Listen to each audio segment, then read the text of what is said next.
News time में भलीकार आऊं आहियां मुंहिंजो मेज़बान जुनैद अंसारी। नाज़रीन, कुछ ॾींहं अॻे सिंध में हिकु नई सियासी सफ़बंदी जी तयारीअ लाइ हिकिड़ो कठ थियो, जंहिंखे लाड़काणे में हिकिड़ो क़ौमी अॻुवाणनि जो इतिहाद चयो वियो। हिकिड़ो लोक पहिरियां त चयो वियो लाड़काणो क़ौमी इतिहाद, लाड़काणी सतह जो इतिहाद ठाहियो वियो, पर हाणे लाड़काणे सतह जे इतिहाद में सॼी सिंध मां उहे चहिरा घुराया विया जेके अॻई GDA जे इतिहाद में वेठल आहिनि।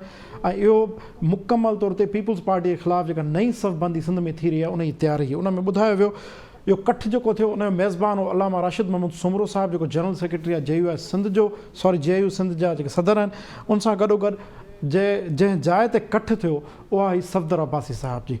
ऐं जेका स्टेटमेंट रिलीज़ थी उन में मौज़म अब्बासी साहिब ऐं सफ़दर अब्बासी साहिब जे नाले सां स्टेटमेंट रिलीज़ थी। हाणे उन इतिहाद उन कठ में जेके 2-3 वॾियूं फिगर्स हुयूं जेके GDA में वॾा नाला आहिनि, उनमें अली गौर ख़ान महर ऐं ग़ुलाम मुर्ज़ा ख़ान जतोई ख़ुदि मौजूदु न हो, पर उनजो पुटु बिलाल ख़ान जतोई मौजूदु हो। जॾहिं उन खां अलावा शहरयार महर साहिब बि हुआ, लियाकत जतोई साहिब बि हुआ, ऐं सो आन वॾी हिकिड़ी डिघी फ़हरिस्त हुई जेके 52 अॻुवाण हुआ। उन में पहिरियों दफ़ो कैटेगराइज़ेशन कई वई त फलाणा फलाणा अॻुवाण फलाणे फलाणे ज़िले सां तालुक़ु रखनि पिया, पर उन में जेका नई शइ नज़र आई उन में सिंध जा कॉम्पर्स अॻुवाण पिणु उन में शामिल आहे, जंहिंमें अयाज़ लतीफ़ पलीजो साहिबु वेठो हो, डॉक्टर कादिर मक्सी साहिबु, ऐं उन में अलामा राशिद मोहम्मद सुमरे इहो चवणु त GSN क़ौमी महाज़ जो चेयरमैन सुनान कुरैशी बि असां सां गॾु हुजे, पर छो त उहो हिन जेल में आहे इन लाइ हू असां सां गॾु न आहे। हाणे इन इतिहाद हिकु वॾा सवाल उथारिया आहिनि। हिकिड़ो त जेको ट्रेंड हले पियो कुझु अर्सो अॻे PTI तरफ़ां सिंध में मुतहरिक थियणु ऐं अरबाब ग़ुलाम रहीम सिंध जे अॻूणे वॾे वज़ीर जे तरफ़ां PTI में शामिलु थियण खां पोइ हिकिड़ो तहरुक उथियो, जंहिंमें ग़ुलाम मुर्ज़ा ख़ान जतोई, मखदूम फज़ल हुसैन, अली गौर ख़ान महर, उन सभिनी खे गवर्नर तरफ़ां दावतूं ॾिनियूं हुई त उहे PTI में शामिलु थियनि। गवर्नर इमरान इस्माइल ख़ुदि उन्हनि वटि हली वियो, पर बाद में मखदूम फज़ल हुसैन जे पुटु मखदूम मोहसिन असांजे प्रोग्राम में वेही करे उन ॻाल्हि जी इनकार कयो, जे त राज़ी ख़ान जतोई बि टाइम न्यूज़ सां ॻाल्हाईंदे चयो त असांखे ऑफर ज़रूरु थी आहे पर असां सोचे रहिया आहियूं। अहिड़ी रीति महारनि जो को बि मौक़िफ़ न आयो। हाणे उहो सॼो सिनेरियो साम्हूं आहे ऐं इन ई दौरान वज़ीर आज़म तरफ़ां इहो ऐलान करणु त हू ईद खां पोइ सिंध में सियासी जलसा कंदो। यानी हिकिड़ो मामिलो इहो आहे त PTI ईद खां पोइ मुतहरिक थी रही आहे। ॿियो मामिलो इहो आहे त हिकिड़ा 52 फ़र्द जेके इलेक्टेबल्स बि आहिनि, जिन जा वोट बि आहिनि, कुझु ताक़तवर आहिनि कुझु घटि आहिनि, उहे हिकिड़े हंधि कठि कनि था। इहो कठि किंगरी हाउस में नथो थिए, इहा हिकु न्यूज़ आहे। छाकाणि त सिंध में अॻे हिकिड़ो इतिहाद मौजूदु आहे GDA नाले सां। GDA नाले सां इतिहाद जो सरवाण आहे पीर साहिब पागारो। हाणे हिन इतिहाद में सिर्फ़ु फंक्शनल लीग नज़र न आई जेको अहम फिगर हुई। त छा हाणे इहो सोचिजे त हाणे GDA जा जेके मुख्य अॻुवाण आहिनि उहे GDA प्लेटफॉर्म खे छॾे करे हिकिड़ो नओं इतिहाद ठाहिण वञनि पिया पीपुल्स पार्टी जे ख़िलाफ़ु। जेकॾहिं उहो नओं इतिहाद ठहे थो त उन में पीर साहिब पागार जी स्टैंडिंग कहिड़ी हूंदी ऐं उहो इतिहाद ख़ुदि पीपुल्स पार्टी लाइ केतिरो वॾो चैलेंज हूंदो ऐं उन सां PTI जो सहकार कहिड़ो हूंदो। इन ई मामले ते ॻाल्हाइण लाइ हिन वक़्तु असांखे पैनलिस्ट जी टीम जॉइन कयो आहे, जंहिंमें शामिल आहिनि नसीर मेमन साहिबु, इज़हार सुमरो साहिबु, डॉक्टर अयूब शेख साहिबु ऐं इनाम भट्टी साहिबु। नसीर मेमन साहिबु, तव्हांजी मुंहिंजे ख़्याल में मुलाक़ात बि थी असद उमर साहिब सां कुझु ॾींहं पहिरियां, जंहिंमें सिंध जा ॿिया बि सहाफ़ी बि हुआ ऐं लेखक ऐं सान्यावंद बि हुआ। तव्हां छा पिया सम्झो सॼे सिनेरियो में PTI छा पई सोचे ऐं हीअ जेको नओं इतिहाद ठहणु वञे पियो इहो केतिरो फ्रूटफुल हूंदो ऐं छा इहो GDA जी मौजूदगीअ में उन ई असराइतो थींदो जीअं GDA आहे, या इहो कुझु नओं को मिक्सअप ठहणु वञे पियो? जुनैद, तव्हांजे आख़िरी जुमिले खां शुरू करियां। GDA केतिरो असराइतो आहे जो हीउ उन खां घटि या वधि असराइतो साबित थिए। जी, GDA त मूंखे कॾहिं सियासी तौरु असराइती ज़रूरत नज़र कान आई आहे। ऐं 2 साल अची चूंडुनि में बचा आहिनि, 3 साल गुज़री विया। ख़ान साहिबु सिंध में छा कयो आहे सभिनि खे ख़बर आहे। माण्हू जेके 2-4 इलेक्शन जे वक़्तु थोरो घणो संदसि जे तरफ़ झुकाव रखंदा हुआ, उहे बि हाणे पासीरा थियल आहिनि PTI जे पॉलिसी में, ख़ासि तौरु जेका ॿोली था ॻाल्हाइनि। ख़ान साहिबु पाण जॾहिं इहा ॿोली थो ॻाल्हाए त ॿाहिराड़ियुनि मां माण्हू चूंडिजी कराची अचनि था, तंहिं करे कराची जी तरक़ी नथी थिए। तॾहिं चए थो ॿेट असांजा आहिनि, असां खणंदासीं। अहिड़ी तरमीम में फज़ूल आहे। NFC अवार्ड छो ॾियूं, पैसा तव्हां खाई था वञो। इन क़िस्म जूं जेके सतही ॻाल्हियूं पॉलिटिकल स्टेटमेंट्स में जेको वहनम आहे, उन जे करे सिंध जे अंदरि त मूंखे का वॾी वार्म वेलकम अवामी सतह ते त कान थी नज़र अचे। द पॉपुलर लीडर जलसा वलसा वज़ीर आज़म आहे, जिते वेंदो करे वठंदो। हिकिड़े पासे दांह अथनि त कोविड लॻी पई आहे, घोड़ाड़े घरनि में वियो। पाण कश्मीर में बि जलसा कनि था, गिलगित में बि कनि था, सिंध में बि अचण लाइ संभरिया वेठा आहिनि। हलो त इहो त ॿियो पासो आहे। रही ॻाल्हि इतिहाद जी, त हाणे 2 साल इलेक्शन में बचा आहिनि, तव्हां सम्झो आस्ते आस्ते होमवर्क शुरू थी वियो आहे। धुरियूं हाणे मिलंदियूं, गॾजंदियूं, अलायंसिस ठाहींदियूं, मथां इशारा मिलंदा, मथां का गम स्टिक्स लॻणु शुरू थींदियूं जेके केंद्रनि खे वेझो आणींदियूं। पर फ़िलहाल उन्हनि खे एतिरो ओवर एस्टिमेट न करणु घुरिजे। मूंखे को एॾी वॾी पावरफुल फोर्स न पई उभरंदे नज़र अचे, छो त इहे सभु माण्हू मुख़्तलिफ़ शिकिलुनि में GDA या कंहिं ॿी शिकिल में हींअर बि मौजूदु आहिनि। एतिरा ई ओके सर, तव्हांजो हिकिड़ो कंक्लूजन चयो तव्हांखे वॾी फोर्स नज़र न पई अचे। हाणे चवंदा सुवाल ॿिए हिसे ॾे, जॾहिं एॾी वॾी फोर्स बि न आहे, GDA अॻु मौजूदु आहे ऐं सिंध जा उहे ताक़तवर सियासतदान जेके घटि में घटि पंहिंजे तक मां ईज़िली चूंडिजी वेंदा आहिनि ऐं सूबाई असेंबलियूं 2 सीटूं कढी ईंदा आहिनि ऐं हर ज़िले में वेठा आहिनि, उहे GDA जे प्लेटफॉर्म ते गॾु हुआ ऐं आहिनि, पोइ GDA जी मौजूदगी में पीर साहब पागारे साहब जी अॻवानी मौजूदगी में हिकु नओं इताद ठाहिण जी ज़रूरत तव्हांजे नज़र में छो पेश आई आहे? ही जेके इतिहाद आहिनि न, इहे के ऑर्गेनिकली ग्रोन अप इतिहाद आहिनि कोन, जेके कंहिं हिस्टोरिकल पॉलिटिकल प्रोसेस मां निकिरंदा हुजनि। इहे त असेंबलेज आहे न, या त हिकिड़ा पंहिंजो इशारनि ते फरमाइशुनि ते ठहनि था, पोइ उनजे अंदरि जीअं त का पॉलिटिकल कमिटमेंट या का नज़रियाती लाइन त हूंदी कान्हे। पोइ जेकर कंहिं नंढी बि ॻाल्हि तां कावड़ थी पई, का सीट तां, कंहिं बयान तां, कंहिं मिलण जुलण तां, कंहिं मानीअ सॾ तां, कंहिं शादीअ सॾ तां, इन नंढी नंढी शयुनि ते इन इतादनि में रिअलाइनमेंट पई थींदी आहे। कहिड़ी ख़बर सुभाणे इलेक्शन वेझी अचे त वरी पगार साहब खे ॿिए तार खे लीड कंदो हुजे, ईंदड़ 2 सालनि में इन इताद जा थी सघो 2-4 ॿिया वर्जन बची वेंदा आहिनि, का ख़बर कान्हे का, अञा त घणो कमु रहियल आहे। Is it just too early to conclude? मुंहिंजे ख़्याल में अञा असांखे ओवर एस्टिमेट न करियूं। ॿी को बसि जीअं इलेक्शन खां पहिरें जा कुझु मौसमी इशारा थींदा आहिनि, कुझु मौसमनि जे अचण खां पहिरें वणनि जा रंग मटिबा आहिनि, के जीत जणिया ॿाहिरि ईंदा आहिनि, के सर फुटंदा आहिनि, त हीअ हाणे हुनजो प्रिकर्सर आहे, पर इट्स टू अर्ली। अञा मां हिन जे बारे में को कंक्लूसिव ओपिनियन ॾियणु नथो चाहियां। आख़िरी ॻाल्हि चवां, जेका असां सां हिकिड़े नंढे ग्रुप सां मुलाक़ात जी मां मुंहिंजो सवाल बि तव्हांखां इहो हो सर, तव्हां जे ॻाल्हि ॿुधायो मां तव्हांखां सवाल जी सूरत में पुछां थो। उन ॻाल्हि ॿोल जे दौरान असद उमर साहब खे का ख़ासि ॻाल्हि, को ख़ासि मैसेज जेको बिटवीन द लाइन्स तव्हां सम्झो हुजे या तव्हांखे मुलाक़ात लाइ घुरायो वियो सिंध जे माना इंटेलेक्चुअल डे खे, उनखां पहिरियां PTI जो मुतहरिक थियणु, सूबे जा जेके अहम सियासतदान आहिनि उन्हनि खे घुराइणु, पंहिंजी पार्टी में शामिलु कराइणु, वरी हाणे इमरान साहब जो अचणु, हिते ऐलान करणु त असां सिंध में अची जलसा कंदासीं, इहे तव्हांखे का कनेक्टिविटी नज़र न पई अचे? या उन ख़ुसूसन ॻाल्हि ॿोल में छा असद उमर साहब जी बॉडी लैंग्वेज, उन जो मैसेज छा हो? मूंखे हिन में पैरल सानेसरी कोन नज़र आया। ही मुलाक़ात 2-3 महीननि खां अमराज संभलिया पे, हिकु भेरो ट्राए थी, पोइ कॾहिं असद उमर बिज़ी हो, कॾहिं कोविड हो, कॾहिं कुझु, त मुलाक़ात थी, कलाक सवा जी मुलाक़ात थी। हिते वेठल उहे माण्हू आहे जेके शायदि क़ौमी इशूज़ ते को ओपिनियन त ठाहींदा हुजनि, पर असां मां जेतिरा माण्हू वेठा उन्हनि जे चवण ते शायदि 5 वोट बि कंहिंखे कोन मिलंदा। तो मां नथो सम्झां ते के वॾा के वेव टर्नर्स हुया, अहिड़ी ॻाल्हि न हुई। मुलाक़ात उन्हनि कई, मुंहिंजो ख़्याल आहे मुलाक़ातूं सिंध जे सिविल सोसाइटी ऐं पॉलिटिकल पार्टीज़ खे हर दौर सां करणु घुरिजनि, असांखे आइसोलेशन में न रहणु घुरिजे। मुलाक़ात जे दौरान सभिनी माण्हू, मां सम्झां थो त एॾी सख़्तु जरह थी हुते, एॾो सख़्तु पुछाणो थियो असद उमर खां, हिकु हिकु शइ ते माण्हुनि हुनजे डेवलपमेंट जे शेयर खां वठी NSC ते रवैये, कराचीअ जे बारे में PTI जे मुख्य फ़र्क़ ते का रख रखा कंहिं माण्हू कोन कयो, छो त न कंहिंखे प्लाट वठणा, न नौकिरी वठणी। उते जेके माण्हू विया हिकु पर्सपेक्टिव सम्झो PTI खे लीडरशिप खां ॾियणु पिए चाहियो, उहा ई ॻाल्हि बोल थी। जेका तव्हां चओ था हुन छा मैसेज ॾिनो, मुंहिंजे ख़्याल आहे हिकिड़ो त उहो ॾाढो कॉन्फिडेंट हो त असां तरक़ी जा हवाले सां सिंध में एॾो वॾो कमु कयो आहे जो उन ते त असांखे का ॻणती कान्हे। हा, पॉलिटिकल मैसेजिंग में असां वीक रहिया आहियूं, हुन चयो असां सिंध जे माण्हुनि सां हुन तरह राब्ते में न रहिया आहियूं। ऐं ॿियो चई त हा, कराची जे मामले ते हिन ते जिते पॉलिटिकली सेंसिटिव इशूज़ आहिनि उन ते असांजी राय चिटी कोन्हे, जंहिंजे करे सिंध में माण्हुनि खे असांखां शिकायतूं आहिनि। पर मूंखे का उनमें न लॻो त हू को वॾो को टर्न अराउंड थींदो असांजी मुलाक़ात सां, वॾो का वेव शिफ्ट थींदी, मूंखे हिन क़िस्म जी का उन मां झलक नज़र कान आई। ओके नसीर मेमन साहब, एज़ाज़ सुनो साहब, तव्हां छा पिया सम्झो हीउ जेको तहरुक पैदा थियो आहे हिकु भेरो ॿीहर 52 फ़र्द मिलिया आहिनि, GDA मौजूदु आहे, पीर साहब पागारे साहब जी अॻवानी में GDA मौजूदु आहे, उन जेको मुलाक़ात या कठो उन में हिकिड़ी यूनिक शइ नज़र आई त पीर साहब पागारो ऐं फंक्शनल लीग मौजूदु न हुआ। पीर साहब पागारो ऐं GDA टेक्निकली हिन वक़्तु बि PTI जा पॉलिटिकल अलाइज़ आहिनि, इत्तेहादी आहिनि, त हिकिड़ो त उनखे पाण खे ज़हन में रखिणो आहे। हाणे हीअ जेका सॼी डेवलपमेंट आहे, हिन में सभ खां अहम नुक़्तो जेको असां जॾहिं तज़ियो करियूं था, उनजे बारे में गुफ़्तगू करियूं था, त उहो ज़रूरु ज़हन में रखणु घुरिजे।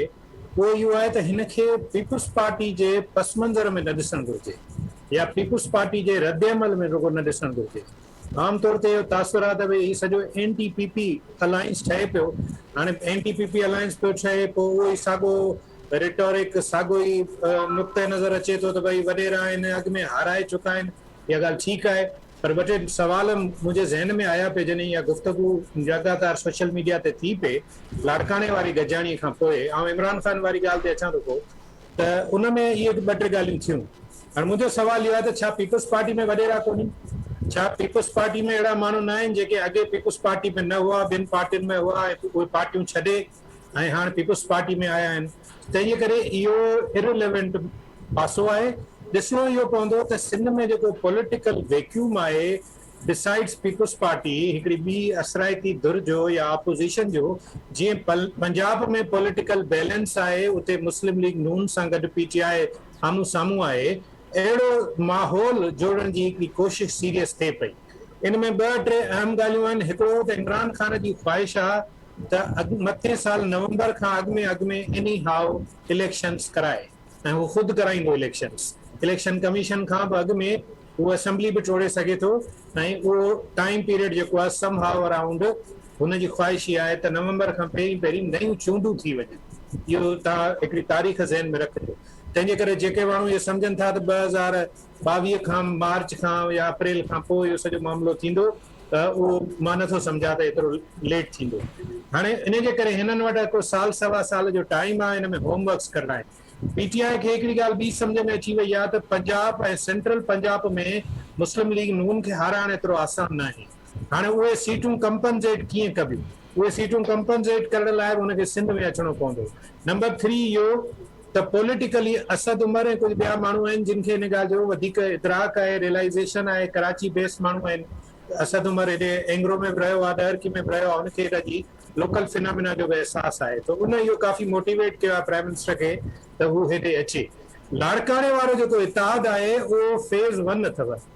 उन मां थींदी ईअं खणी सम्झो त छाणीअ में छाणबो, हुन में 2 हिसा थींदा। लाड़काणे इतिहाद जा कुझु माण्हू पीटीआई में हलिया वेंदा मेजॉरिटी में, ऐं बाक़ी जेके बचंदा उहे राजूनी इतिहाद रिवायती इतिहाद करे मुख़्तलिफ़ जायुनि ते बीहंदा। पीपल्स पार्टी जे लाइ आइडियली इहो आहे त हिननि ॿिन्ही धुरियुनि यानी कि पीटीआई बशमुल जीडीए ऐं ही लाड़काणे इतिहाद वारो नओं फिनोमेना, इन्हनि ॿिन्ही में पाण में मेलाप न थिए। पॉलिटिकली पीपल्स पार्टी जी वॾी में वॾी दिलचस्पी इन ॻाल्हि में आहे, छो त जेकॾहिं इहे पाण में डिवाइडेड रहनि था, वोट डिवाइड थींदो, पीपल्स पार्टी आराम सां खटे वेंदी। ज़ाहिरी ॻाल्हि आहे जेके साम्हूं वारियूं धुरियूं आहिनि जेके इहे सॼा मामला कनि थियूं, इन्हनि जी बि कोशिशि इहा आहे त इन्हनि सभिनी खे गॾु कजे। उन में जेको सभ खां वधीक क्रिटिकल फेज़ हूंदो उहो हूंदो मौलाना सुमरो जो इन में शामिल थियणु, छाकाणि त पॉलिटिकली पीटीआई सां हुननि जो सख़्तु इख़्तिलाफ़ आहे, सख़्तु मुखालफ़त वारी सूरत-हाल आहे। पर चवंदा आहिनि त लोकल पॉलिटिक्स जो डायनामिक्स अलॻि हूंदो आहे, नेशनल लेवल जो अलॻि हूंदो आहे। थी सघे थो त हू बि कंहिं लूज़ एग्रीमेंट में हिन में अची वञे। बहरहाल हिकिड़ो नक्शो ठाहिण जी कोशिशि पई थिए त सिंध में पीपल्स पार्टी जे साम्हूं हिकिड़ो असराइतो पॉलिटिकल अलायंस बीहारजे।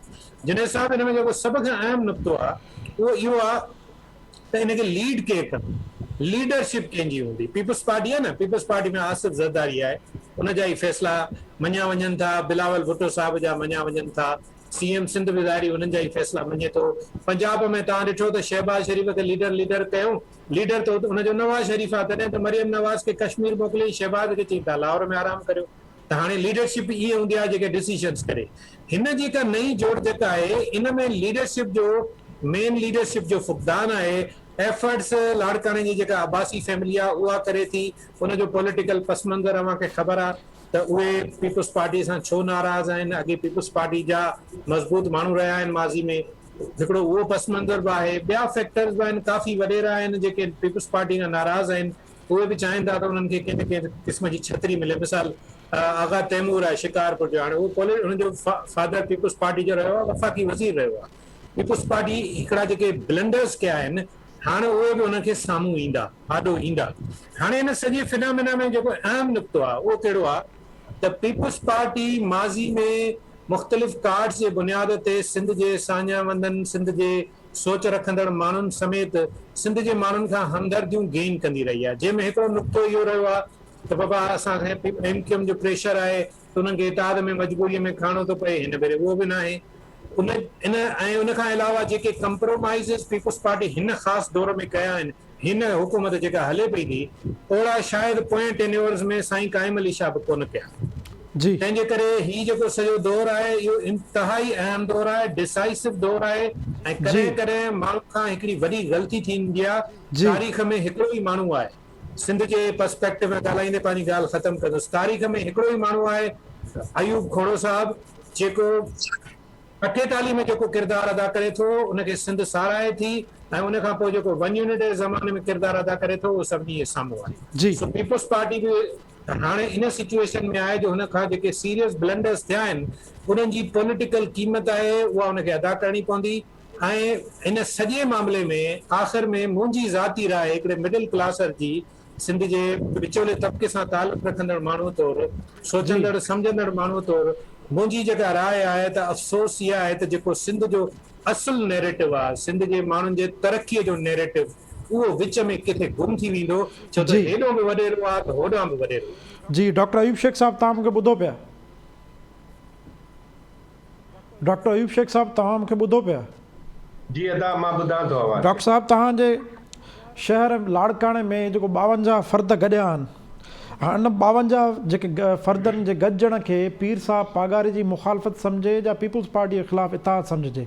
छाकाणि जो PTI बि ऐलान करे छॾियो आहे त वज़ीर आज़म इमरान ख़ान हाणे सिंध में ईंदो सियासी जलसा कंदो। अॻे PTI मुतहरिक नज़र आई ग्राउंड ठाहींदे नज़र आई। हाणे हिकिड़े पासे PTI आहे हिकिड़े पासे अॻई एग्ज़िस्टिंग जेको आहे GDA जो सेटअप आहे। गुलाम रज़ा ख़ान जतोई हुजे अली गौर ख़ान महर हुजे या अहिड़ा इन लेवल जा जेके ॿिया सियासतदान ऑलरेडी GDA में वेठा आहिनि। पर हाणे हिकिड़ो 52 फ़र्दनि खे घुराए हिकु नए कठ जो ऐलान कयो वियो आहे ऐं उन में असांजूं कॉम्पर्स पार्टियूं बि आहिनि। तव्हां पॉलिटिकल सिनेरियो में के पिया ॾिसो हिन डेवलपमेंट खे? असल ॻाल्हि इहा त मुंहिंजे लाइ त सभु मोहतरम आहिनि जेके 52 वेठा आहिनि ऐं लफ़्ज़ 52 ॾाढो ॾुखियो आहे। 52 सिर्फ़ु ताश जा पता मशहूरु थींदा आहिनि। हाणे इन में लीडर केरु थो थिए जोकर केरु थो थिए इन में बादशाह केरु थो थिए वज़ीर केरु थो थिए राणी केरु थी थिए इहे सभु जो सभु ॻाल्हियूं वक़्तु ॿुधाईंदो। सफ़दर अब्बासी साहब जे रिहाइशगाह ते थियो आहे। सफ़दर अब्बासी साहब खे तव्हां खां वधीक केरु सुञाणे? सर मां सफ़दर अब्बासी साहब खे बि सुञाणा ऐं मूंखे बि सुञाणे पर मां हिकिड़ी ॿी ॻाल्हि हीअ थो कयां जी सर त ॾाढो अहम जुमिलो ॻाल्हायो एज़ार सुमरे साहब त जेके शयुनि ते नज़र रखनि था उन्हनि जी नज़र में ही शयूं हिन नमूने थियणु खपनि। जॾहिं बि सिंध जे माण्हुनि वटि इहा ॻाल्हि ईंदी आहे न त जेके शयुनि ते नज़र रखनि था उन्हनि ई इताद ठहिरायो आहे या उन्हनि जे करे ई इताद ठहियो आहे। ऐं मूं कई इताद ॾिठा आहिनि उहे समूरा इताद कामयाबु न थिया जेके इहो चई मैदान ते आया त असां पीपल्स पार्टी तबाह कंदासीं। मुंहिंजी नज़र में उहे समूरा इताद मुंहिंजे अखियुनि अॻियां आहिनि। SDA उनजो तमामु वॾो मिसाल आहे ऐं पोइ वेंदे वेंदे SDA जो जनाब इम्तियाज़ अहमद शेख साहब पाण पीपल्स पार्टी जो न रुॻो हिसो थियो पर उहो अॼु सिंध हुकूमत में वज़ीर आहे। आउं त चवां त को बि इताद उनखे बिल्कुलु प्रैक्टिस करणु खपे उहा आज़ादु हुजे उहो बिल्कुलु अॻिते वधे ऐं उहो पीपल्स पार्टी ते चेक बि रखे ऐं पीपल्स पार्टी खे कॾहिं बि खुलियो न छॾणु खपे ऐं पीपल्स पार्टी खां हिसाब किताब वठणु बि खपे। पर सवाल ई आहे त तव्हां इहो हिसाब किताब वठो छो था इहो आहे बुनियादी सुवाल। अवां जेकॾहिं हिसाब किताब में कंहिं ॿिए जो खातो दुरुस्त करण लाइ था वठो अवां क़यामत ताईं कामयाबु न थींदो। जेकॾहिं अवां जी पॉलिटिक्स सिर्फ़ु इन करे आहे त तव्हां आख़िरी 2 महीननि जी पॉलिटिक्स कयो तकरीरूं कयो ताबीरूं ॿुधायो ख्वाब ॾेखारियो साबिया कयो ऐं 2 महीननि खां पोइ वरी जोगी न कंहिंजा मिट वारो रस्तो रखो अवां कॾहिं बि कामयाबु न थींदो।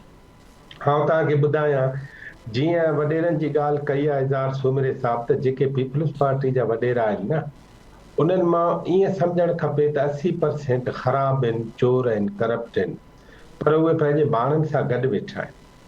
उहे पंहिंजे ज़मीनुनि ते वेठा आहिनि उहे पंहिंजे घरनि ते पंहिंजे ओताकुनि ते पंहिंजे बैठकुनि ते पंहिंजे ओतारनि ते पंहिंजे पीरनि सां पंहिंजे मुर्शिदनि सां पंहिंजे सैयदनि सां सभिनी सां गॾु वेठा आहिनि ऐं हू उन में का बि विथी नथा छॾनि। नओं इताद बि ईअं माण्हुनि सां गॾु हुजे ऐं माण्हुनि जी ज़िंदगियुनि ऐं क़बरुनि ताईं उन्हनि जो हिसाब किताब रखे। अवां ॾिसो कई माण्हू अहिड़ा आहिनि जेके अवां जे पसंदि जा माण्हू न आहिनि। मिसाल ठटे जो मां मिसाल ॾियां उन्हनि पीपल्स पार्टी खे ड्रोड़ाए सिर्फ़ु शिकस्त इन करे ॾिनी ऐं ॾेई सघिया जो राति जो 2 बजे बि उहो माण्हुनि लाइ हकिया तकिया हाज़िर हुआ त सुबुह जो ऐं मंझंदि जो बि उन्हनि जो ओताकूं माण्हुनि जे लाइ भरी पयूं। इन करे इतादनि जूं तकरीरूं, इतादनि जा माण्हू, इतादनि जा ख़्याल, पीपल्स सर मां पार्टी इन में उनजी नंढो मुख़्तसर हिकिड़ो सुवाल जेको बुनियादी आहे उन ते तव्हां जेकॾहिं कंसंट्रेट कयो त छो ज़रूरत पेश आई आहे इक़्तिदारी सियासत असल ॻाल्हि इहा त अवां रोज़ भींडियूं खाईंदव, तव्हांखे कंहिं न कंहिं ॾींहुं करेलनि जी घुर्ज पवंदी। अवां रोज़ मटन खाईंदव त वॾो गोश्त वणंदो तव्हांखे। अवां कॾहिं कीमो खाईंदव त पोइ तव्हांखे असल जॾहिं इंसान पंहिंजे ग़िज़ाउनि में ई तब्दीली करे थो त ही इताद जे माण्हुनि ऐं इताद जे माण्हुनि सां गॾु जेके उन्हनि जा भरिजियल आहिनि उन्हनि सभिनी सोचियो आहे त ही बि पिटिजी वियो, ये भी पिट गया, ये भी पिट गया, इसीलिए हाणे नओं को माहौल ठाहिजे। आउं सम्झां थो इहे समूरा माण्हू तॾहिं तव्हां कामयाब थी सम्झो था सघनि था। GDA ख़तमु थी चुकी आहे, पीर साहब पागारे जे अॻुवाणी में GDA हाणे असराइती न रही आहे, तंहिंजे लाइ हाणे शिफ्ट कयो पियो वञे ऐं उनजी अॻुवाणी या अलामा सुमरे साहब खे ॾिनी वेंदी या सफ़दर अब्बासी साहब खे ॾिनी वेंदी। पाकिस्तान जी तारीख़ में हिकिड़ो बि इताद ॿुधायो जेको फॉर्मली चवे त अॼु खां पोइ असां ख़तमु थी वियासीं। फॉर्मली कोन पिया ॻाल्हायूं न, जेके फैक्चुअल पिया ॻाल्हायूं। तव्हांखे फैक्चुअली नज़र छा पियो? मां त मूंखां त तव्हां फॉर्मल स्टेटमेंट था वठो न। सर फैक्चुअली मुंहिंजो पंहिंजो ख़्यालु इहा आहे त ख़ुदि इन इताद में मौजूदु किन धुरनि खे बि इहा ॻाल्हि ॿुधाइणी हूंदी त असां तोसां हीअं बि करे सघूं। जी सर। डॉक्टर अयूब साहब, इनाम भट्टी साहब तव्हां मूंखे ॿुधो पिया? जी जी बिल्कुलु ॿुधां। इनाम साहब तव्हांजो तजियो कहिड़ो हूंदो? तव्हां इज़हार सुमरे साहब, डॉक्टर अयूब शेख साहब ऐं नसीर मेमून साहब जी राय ॿुधी वरिती। सुवाल मुंहिंजा साॻियान मां रिपीट नथो करणु चाहियां। पहिरीं ॻाल्हि त जॾहिं GDA ठहियो पिए तॾहिं बि उन वक़्तु बि असांजो इहो चवणु हुयो त इतिहाद जेके हूंदा आहिनि, जेके के नतीजा ॾेई सघंदा आहिनि या जेके फ़ाइदेमंद साबित थींदा आहिनि, ख़ासि करे समाज जे अंदरि कंहिं तब्दीली जे लाइ या उनखे का बहितरी ॾियण जे लाइ, उहे सियासी पार्टियुनि जे विच में जॾहिं हूंदा आहिनि तॾहिं ई का उन्हनि जी का अॻिते पेशरफ़्त थी सघंदी आहे। हिते बुनियादी सुवाल उन वक़्तु बि इहो हुयो त इन्हनि सभिनी 52 ॼणा जेके हींअर गॾु थिया आहिनि या GDA में उन वक़्तु जेके गॾु थिया हुआ उन में सियासी पार्टियूं केतिरियूं? उन वक़्तु बि हिकिड़ो सुवाल इहो अहम हुयो त जेकॾहिं इहे पार्टियूं ई आहिनि जिन सां इहे फ़र्द गॾिजी हलण लाइ तयारु आहिनि त उहे फ़र्द उन्हनि पार्टियुनि खे जॉइन छो नथा कनि। ॿियो इहो फ़र्द जेके आहिनि भला अॼु इहा गारंटी ॾींदा त सुभाणे हू कंहिं बि इक़्तिदारी जमायत में शामिल न थींदा।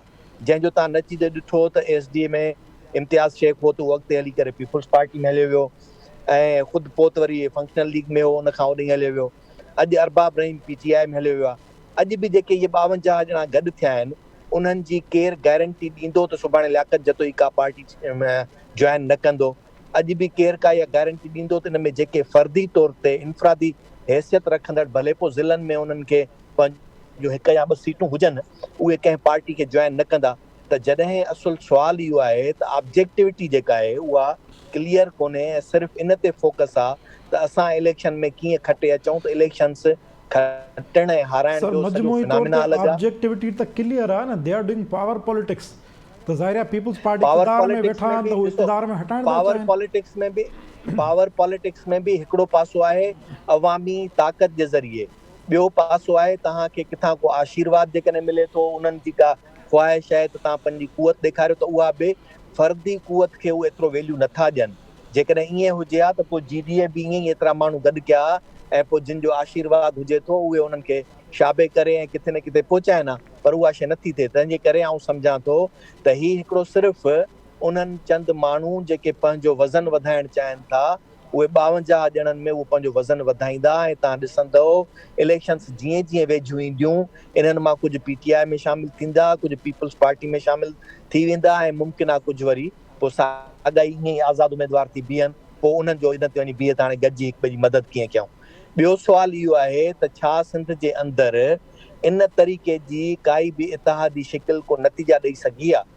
जॾहिं उहा नथी ॾेई सघे नतीजा त पोइ नतीजा कीअं वठणु खपनि? त तंहिंजे करे आउं सम्झां थो त इहे जेके बि फ़र्द गॾिया आहिनि उन्हनि खे पहिरीं इहो तइयुन करणु खपे त जेकॾहिं ऑब्जेक्टिविटी जीअं सवेर बि जिन दोस्तनि चयो जेकॾहिं सिर्फ़ु इहो ई मसइलो आहे पीपल्स पार्टी खे धूड़ करिणो आहे, ख़तमु करिणो आहे, त उहा इन सिर्फ़ु माण्हुनि जे इनफ़रादी गॾिजण सां पीपल्स पार्टी खे को बि नुक़सानु कोन ॾेई सघंदा। ऑब्जेक्टिविटी जेकॾहिं इहा आहे तव्हां माण्हुनि में कहिड़ी हैसियत सां वञो था, माण्हुनि खे तव्हां पंहिंजो फ्यूचर उन्हनि जो छा था ॿुधायो, तव्हां ज़िम्मेवार कंहिं न आहियो। जेके बि इहे फ़र्द वेठा आहिनि मूंखे त हींअर इहो बि यकीन कोन्हे त छा ईंदड़ इलेक्शन जे ॾींहंनि में जेकॾहिं JUI पीपुल्स पार्टी जी इतिहादी बणिजी थी वञे त अलामा राशिद महमूद सुमरो किथे हूंदो, त उहो पंहिंजी जमायत सां गॾु बीहंदो या अॼु जेको हिन कठ में गॾु वेठो उन्हनि सां गॾु बीहंदो। ऐं ईअं ई केतिरनि ॿियनि जी बि अहिड़ी सूरताल बीहंदी। जेकॾहिं का सुभाणे PTI सां धुर वञी करे बीहे थी त पोइ उन्हनि जो छा थींदो। तंहिं करे ई शुरूआती तौर ते सिर्फ़ु हिननि खे कंहिंखे शायदि को ॾेखारिणो आहे त असीं हेतिरा माण्हू गॾु करे सघूं था, ऐं जंहिं माण्हू इहा महिनत कई आहे, कोशिशि कई आहे ऐं हुन इहे 52 माण्हू गॾु करे ॾेखारिया आहिनि, हाणे ॾिसजे त उनखे छा थो मिले ऐं उनखे उनजे बदिले में कहिड़ो बेनिफिट मिले थो। बाक़ी अदरवाइज़ सिंध जे माण्हुनि जे लाइ, सिंध जे मुस्तक़बिल, बहितर मईशत, बहितर सियासी हुकुमरानी या हुकुमरानी जेका चइजे गुड गवर्नेंस जेका आहे उहा इन्हनि जे ज़रिए मिलणु मूंखे नथो लॻे। ऐं ॿियो अहम अॼु ॾींहं ताईं इहो आहे त आम माण्हुनि खे सभिनी खे इहो सोचणु खपे त सियासत ऐं सियासी धुरियूं, सियासी जमायतूं जिन जे आॾो फ़र्द पाबंद हुजनि ऐं उन्हनि जे ताबे हुजनि, उहे ई समाज जे अंदरि, मुआशिरे जे अंदरि का शइ ॾेई सघनि था। जेका सियासी जमायत बि कंहिं फ़र्द जे ताबे हुजे उहा बि नतीजा कोन ॾींदी, उनजो असर अहिड़ो ई थींदो जेको अॼु पीपल्स पार्टी जो आहे। जी हिकिड़ो मोड़ प्रोग्राम में बिल्कुलु 4 मिनट रहिया आहिनि ऐं सभिनी पैनलिस्टनि खे गुज़ारिश आहे त हिकु मिंट जे दौरान पंहिंजी राय ॾियनि। ऐं मौज़ू इहो ई आहे, पर उनजो हिकिड़ो ॿियो सवाल आहे, हिकिड़ो ॿियो एंगल आहे जेको डिस्कस थिए पियो त हिस्टोरिकली जॾहिं बि इताद ठहिया आहिनि त अमूमन ॾिठो वियो आहे त सिंध में हिकिड़ी डीपोलिटिसाइज़ेशन जो अमल शुरू थियो आहे, जंहिंजो बुनियादु 83 में आफ्टर MRD तारीख़ विधो वियो सिंध जी सियासी साञा खे दॿाइण लाइ। पर अमूमन जॾहिं बि अहिड़ो थियो आहे, कॾहिं बि जेको आहे हिकिड़ा गैर जमहूरी हुकूमतूं रहियूं आहिनि त अहिड़ी डीपोलिटिसाइज़ेशन जो अमल शुरू थींदो आहे ऐं फ़र्दनि ते भाड़ियो वेंदो आहे। नसीर साहब, तव्हांजे ख़्याल में हीअ जेके इतिहाद थियनि था बग़ैर पार्टियुनि जे इनाम भट्टी साहब चयो त पार्टियुनि जे विच में इतिहाद थियनि, पोइ फ़र्द पार्टियुनि जे प्लेटफॉर्म था बीहनि, हीअ जेके फ़र्दनि बीहण जो अमल आहे इहो केतिरो नुक़सानु ॾिए थो सियासी अमल खे ऐं समाज खे?